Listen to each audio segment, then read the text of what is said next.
This week, some extremely unique ships docked on the St. Croix. The two boats are modeled after the Niña and the Pinta, two of the ships used by Christopher Columbus and his crew more than 500 years ago. More than just boats, these sailing museums travel throughout the country, showing the public and school children the world of Caravel. Danica has more.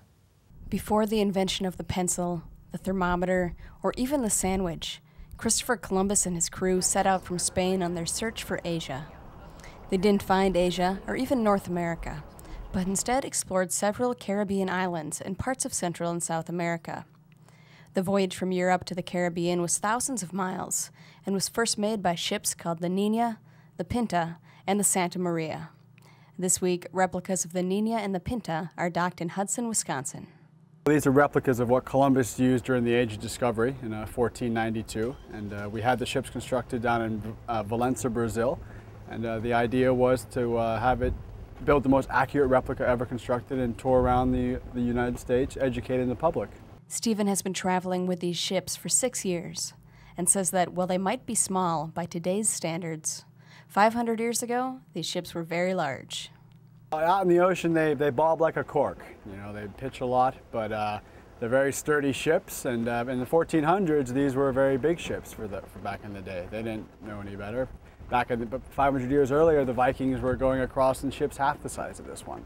So in terms of what you see today, yes, it is small, but it certainly is ocean worthy. At that time in history, the world's geography was very poorly established, and Columbus's voyages opened up the idea of new lands to the people of Spain and the rest of Europe. Well, back in the day, before Columbus even left Europe, everyone thought that the world was flat and they were going to fall off the edge of the earth. So they didn't even know this area even existed. So Columbus used these ships and he went out into the unknown, what they called the Sea of Darkness, and they opened up a whole new world. So these ships pretty much discovered this continent.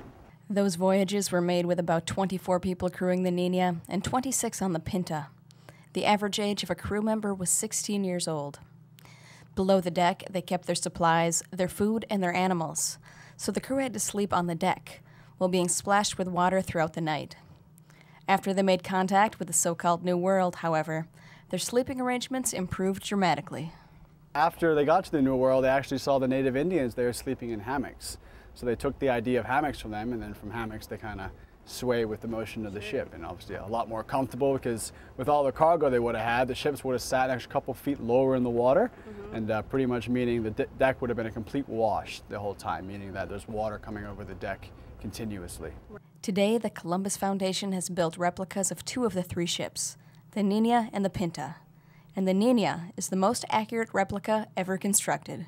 This ship was constructed only using hand tools and using the exact same methods that dated back over 500 years. And this is the exact dimensions of what you would have seen back in the day. Although it's built to classic standards, it is also equipped with several luxuries that were not available in Columbus's time. Some for the comfort of the crew, and some to keep it up to date with Coast Guard requirements.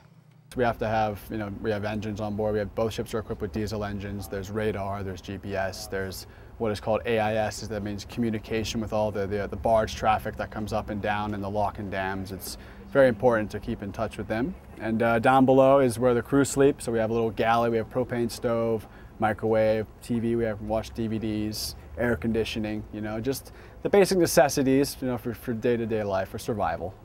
When people visit the ships, they see the Niña and the Pinta. They often ask about the third ship, the Santa Maria, and why they don't have a trio of traveling ships. Santa Maria was a different type of ship. She was what is known as a now. These are what are known as caravels, and the biggest difference being that she would have a much bigger belly, and she was more of a cargo ship, and therefore she would need about 14 feet of water to travel around. These ships only need 7 feet, and a lot of places you want to go up and dock up in the United States, you're not going to find 14 feet of water.